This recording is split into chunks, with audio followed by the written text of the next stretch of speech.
Otasansan rédíò and TV. fọ́tò tẹ̀ ń wò yìí, fọ́tò yẹn ẹ rí i pé ó ṣàfihàn kábíyèsí tuntun, aláàfin tuntun ọba Abímbọ́lá Akeem Ọwádé. Ó sì ṣe àfihàn ẹni tí í ṣe mínísítà, ìyẹn alákòóso fún ọ̀rọ̀ nǹkan àmúṣagbára lórí Nàìjíríà, ìyẹn Adébáyọ̀ Adélabú. Ẹ rí i pé mínísítà olóṣojú ààrẹ orílẹ̀-èdè Nàìjíríà níbi ètò yẹn látàrí pé kò sí ààrẹ orílẹ̀-èdè Nàìjíríà nílé, ìyẹn aṣíwájú Bọ́lá Ahmed Tinubu ló fi rán mínísítà fún ọ̀rọ̀ àmúṣagbára lórílẹ̀-èdè Nàìjíríà, ìyẹn Adébáyọ̀ Adélabú. Lásìkò tí Adébáyọ̀ Adélabú tí wọ́n á fẹ́ kí kábíyèsí, wọ́n gbìyànjú láti nawọ́ sí kábíyèsí tuntun, ìyẹn aláàfin tuntun, ṣùgbọ́n kábíyèsí aláàfin tuntun kò gba ọwọ́ mínísítà, ìyẹn Adébáyọ̀ Adélabú.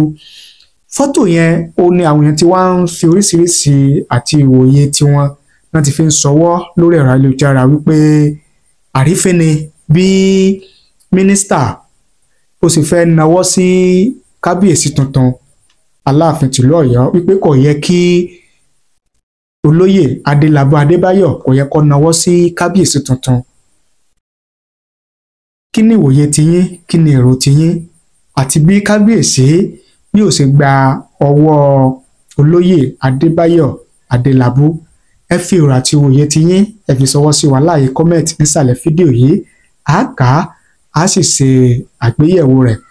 Ẹ wá jẹ́ kí n mú ohun tí a mú wá lónìí gangan lórí ètò, ẹ jẹ́ kí n mú wá fún yín. Ẹ má tí ì lọ o, a sì wà lórí ètò, mo ń padà bọ̀.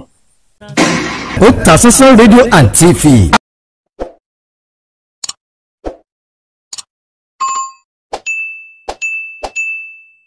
A kí gbogbo ẹ̀yin lólùfẹ́ wa tẹ́ ń wò wá tẹ̀lé ń gbọ́ wa káàkiri àgbáláyé lórí ìkànnì wa, ìkànnì yín Otasansan TV. Ojú tẹ́ fi ń wò wá kò ní fọ́, etí tẹ́ fi ń gbọ́ wa kò ní di láṣẹ Èdùmàrè. Ìbànújẹ́ ó kéré ni, ó tóbi ni, kò ní jẹ́pin wa lágbára àtẹ̀dá. Yorùbá máa ń sọ wípé ọwọ́ tó bá ṣẹ́gun sí ló yẹ kó jọ bẹ̀rẹ̀. Àwa àti yín àní ṣàṣedànù, àní ṣàṣèrí, àní ṣàṣejẹ. Ọwọ́ wa báyìí láfi gbàre ayé wa lágbára àtẹ̀dá. A sì wà lórí ìwúyè ọba aláàfin tuntun, kábíyèsí kú bàbá yèyé ọba Abímbọ́lá Akeem Ọwádé kínní aláàfin tìlú Ọ̀yọ́. Ní orí ètò tí mo ṣe lánàá, a ṣe àgbéyẹ̀wò àwọn ètò kọ̀ọ̀kan tó wáyé níbi ayẹyẹ ìwúyè yẹn. Lórí ètò tí mo ṣe lánàá lórí ìkànnì yìí ni mo ti mú ọ̀rọ̀ tí sẹ́nitọ́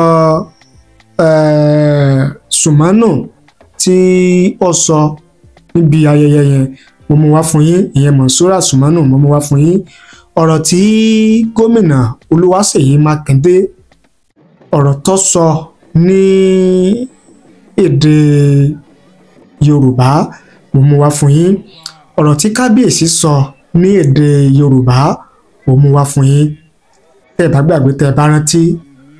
Ṣùgbọ́n fún yín yẹn, ṣùgbọ́n mo tún wá padà rí fídíò kan léyìí tí gómìnà Olúwaṣèyí Mákindé tí ó fi padà sọ̀rọ̀ tó sì sọ ní èdè Gẹ̀ẹ́sì, ṣùgbọ́n ìyẹn kún dáadáa ju eléyìí tí mo mú wá fún yín lórí ètò lánàá lọ. Wọ́n á fẹ́ kẹ́ ẹ farabalẹ̀, kẹ́ ẹ jẹ́ kí imú èrò àti ìwòye àwọn èèyàn, ohun tí wọ́n rí, ohun tí wọ́n sọ gẹ́gẹ́ bí èrò àti ìwòye tiwọn lórí ọ̀rọ̀ tí gómìnà Olúwaṣèyí Mákindé lórí ọ̀rọ̀ tó sọ. Kí ni ọ̀rọ̀ tí gómìnà Olúwaṣèyí Mákindé, kí ni ọ̀rọ̀ tó sọ tí àwọn èèyàn bẹ̀rẹ̀ sí fi èrò àti ìwòye tiwọn hàn ní orí rẹ̀? Òun náà ni wípé gómìnà Olúwaṣèyí Mákindé ó ní gbogbo ẹni yòówù tó bá ń gbé ọ̀rọ̀ jíjẹ yíyan ọba Aláàfin tuntun yìí lọ sílé ẹjọ́ wípé olúwa rẹ̀ fẹ́ fi àsìkò rẹ̀ ṣòfò nílé ẹjọ́ lásán ni, torí pé gbogbo ìlànà tó tọ́ àti ìlànà tó yẹ káwọn tọ̀ tó yẹ káwọn tẹ̀lé pé ni àwọn ṣe, gbogbo ìgbésẹ̀ tó yẹ káwọn gbé ni àwọn gbé kó tó di pé àwọn buwọ́ lu orúkọ kábíyèsí tuntun yìí, ìyẹn ọba Abímbọ́lá Akeem Ọ̀wádé. So gbogbo àwọn tó ń bínú, àwọn tí wọ́n ń lérí báwọn fẹ́ lọ sí court,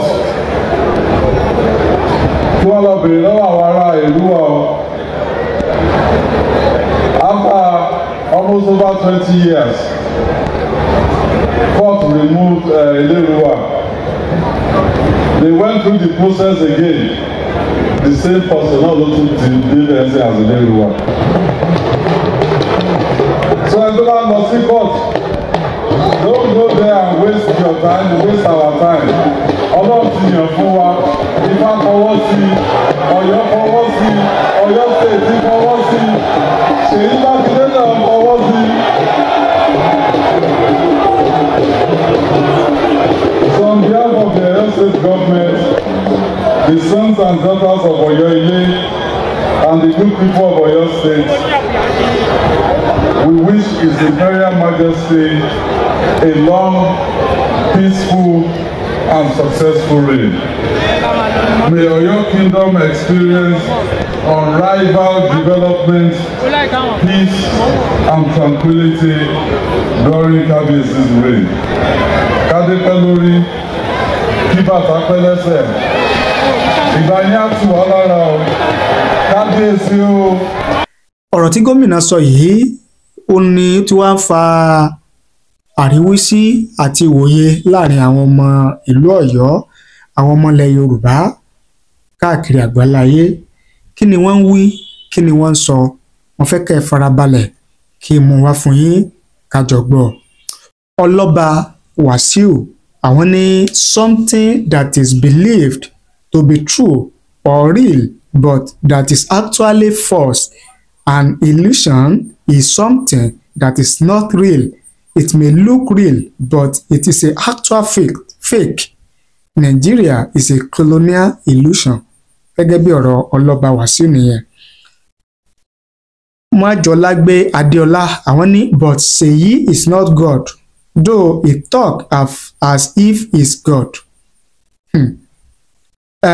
Akọ́láwọlé Mujib àwọn ní wọn ò nílò ìmọ̀ràn kankan tí owó bá kù tí wọ́n fẹ́ ná kí wọ́n nìṣó nílé ẹjọ́.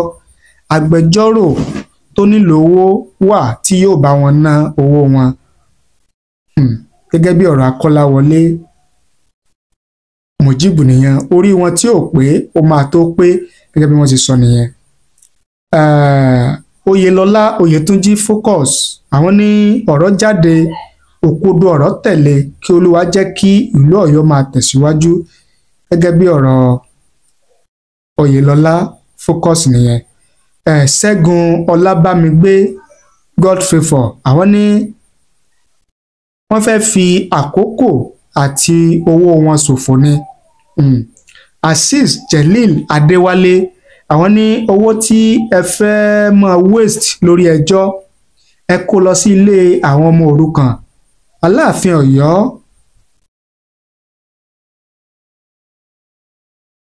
Ọ̀yọ́ tó wàjà ṣebí àwọn ìdílé kan náà sì gbé wọn lọ sí ilé ẹjọ́. Ṣebí bàbá padà jẹ àkàrà ọ̀pọ̀lọpọ̀ wọn ni ìwọ̀nba àwọn tí kò jáwọ́ nínú ọ̀tẹ̀ sì wà bí aláìsí. Gẹ́gẹ́ bí ọ̀rọ̀ Azeez Jelil Adéwálé nìyẹn. Iyọlá Mojíbádé àwọn ní thank God o oyè náà kó sílé wa ó di kóró. Gẹ́gẹ́ bí ọ̀rọ̀ Iyọlá Mojíbádé nìyẹn. Adédòkun Mutiu àwọn ní kò sí ohun tí ojú Olúwa mi kò tó. Èèyàn mọ̀ bò ṣùgbọ́n Ọlọ́run mọ̀ tú wò. ọlọ́ọ̀ba nìkan ni arínúròde olùmọ̀ràn ọkàn gẹ́gẹ́ bí ọ̀rọ̀ Adédòkun tí nìyẹn. Brigadier Sóyẹmí àwọn ní gómìnà ti sọ òtítọ́ ọ̀rọ̀, ẹ má ṣe wàhálà lásán, ẹ mú ojú kúrò kẹ́ ẹ fi àdúrà ran kábíyèsí tuntun lọ́wọ́. Prince Bọ́lárìnwá Adégbóyèga àwọn ní òdodo ọ̀rọ̀ lẹ́nu gómìnà ìpínlẹ̀ Ọ̀yọ́, òdodo ọ̀rọ̀ ni gómìnà sọ yẹn o, ẹ lọ gbé jẹ́ forí. Adédòkun Mutiu àwọn ní ìṣòro Nàìjíríà bẹ̀rẹ̀ láti máa fi èrú gba ìbùkún, gbogbo rẹ̀ di ọwọ́ Ọlọ́run gẹ́gẹ́ bí ọ̀rọ̀ Adédòkun Mutiu nìyẹn. Bùlíámínù Àlùkò àwọn ní Ifá ìpínlẹ̀ Ọ̀yọ́ ti sọ̀rọ̀, wọ́n ní ẹ lè rí ìdájọ́ òdodo gbà nílé ẹjọ́, ẹ jẹ́ lọ jáwọ́. Oyèbámíjí Àkànbí àwọn ní kò jù bẹ́ẹ̀ lọ o, gómìnà ti sọ̀rọ̀, ẹ̀yin lẹ mọ̀ yòókù. Anísẹ́rẹ́ Yẹ̀kínì wọ́n ní wọ́n jẹ gbèsè kún gbèsè ní ẹni tá a kìlọ̀ fún tí ò gbọ́, wọ́n jẹ gbèsè kún gbèsè ní gẹ́gẹ́ bí ọ̀rọ̀ Anísẹ́rẹ́ Yẹ̀kínì nìyẹn. Sheikh Daoud Wakil àwọn ní bẹ́ẹ̀ ni ọmọ akin ṣe o, ọmọ akin kò gbọ́dọ̀ sojo, gómìnà tí a ti sọ̀rọ̀. Saheed Ọpẹ́yẹmí àwọn ní Ifá kò yan tálákà mọ́ o, olówó ni Ifá yàn, kí ekulé ọgbọ́ kó sọ fún toko wípé Ifá tó fi tálákà jọba ẹnu Ifá gan máa gbẹni o, gẹ́gẹ́ bí ọ̀rọ̀ Saheed Ọpẹ́yẹmí nìyẹn. Usman Oyèbámíjí àwọn ní it is time for her to support a devoted Muslim governorship candidate in your state in the next election to avoid all this type of injustice and religious bias.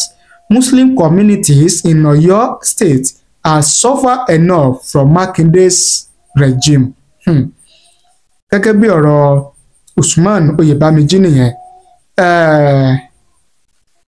Emmanuel Káyọ̀dé àwọn ní ìgbà fún Ọlọ́run ní ìtẹ́lọ́rùn, ẹ lọ sinmi ọ̀tẹ̀, gẹ́gẹ́ bí ọ̀rọ̀ tí Emmanuel tí wọ́n sọ tiwọn nìyẹn. Usman Oyèbámíjí wọ́n tún tẹ̀síwájú, wọ́n ní ọba ìlú Ìbàdàn Christian, ọba Ìṣẹ́yìn Christian, ọba Ògbómọ̀ṣọ́ Christian, ọba Aláàfin tuntun yìí náà tún jẹ́ Christian látọwọ́ gómìnà Ṣèyí Mákindé.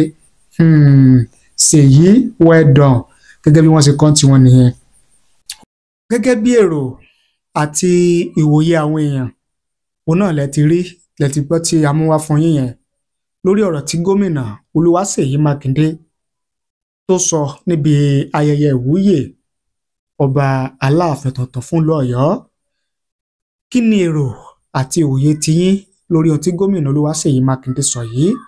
Ẹ fi èrò àti ìwòye tiyín ẹ fi ṣọwọ́ sí wa láàyè comment nísàlẹ̀ fídíò yìí, á kà á sì ṣe àgbéyẹ̀wò rẹ̀, ìyẹn ní abala tibẹ̀ yẹn. Ẹ wá jẹ́ kí n mú àwọn tí wọ́n ti fi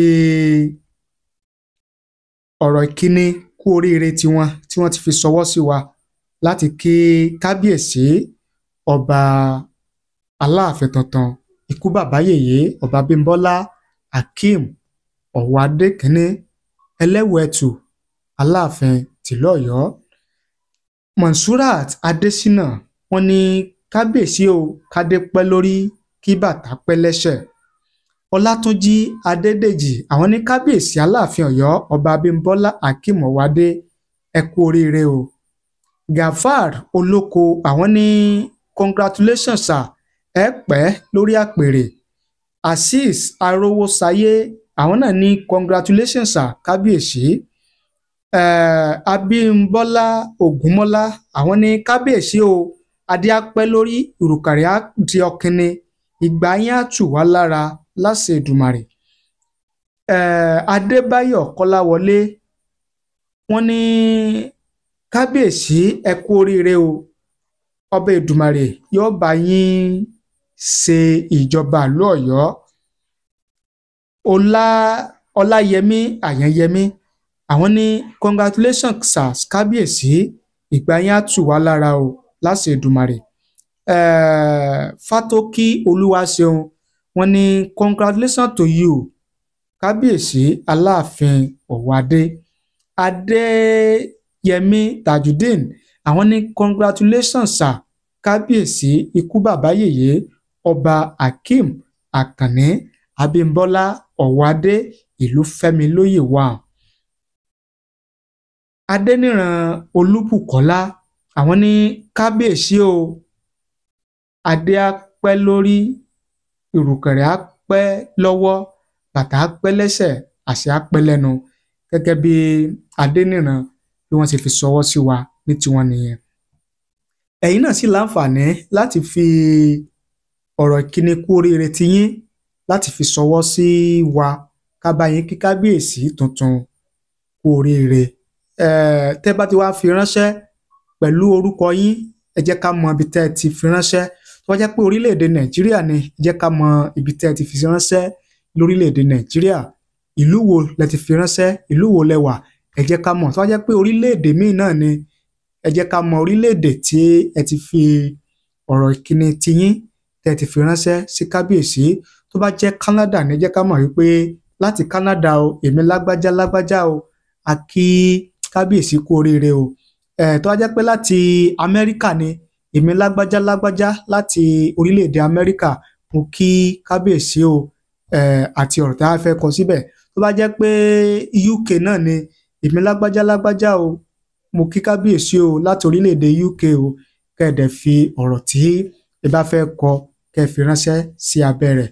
A bá yín kà á lórí ìkànnì yìí tí a sì nígbàgbọ́ pé yóò dé àrọ́wọ́tó kábíyèsí ikú bàbá yèyé ọba Abímbọ́lá Akeem Ọ̀wádé kínní Aláàfin tuntun fún ìlú Ọ̀yọ́ kọ́ba Èdùmàrè kí ó yẹ kí kábíyèsí ó pẹ́ lórí àpèrè.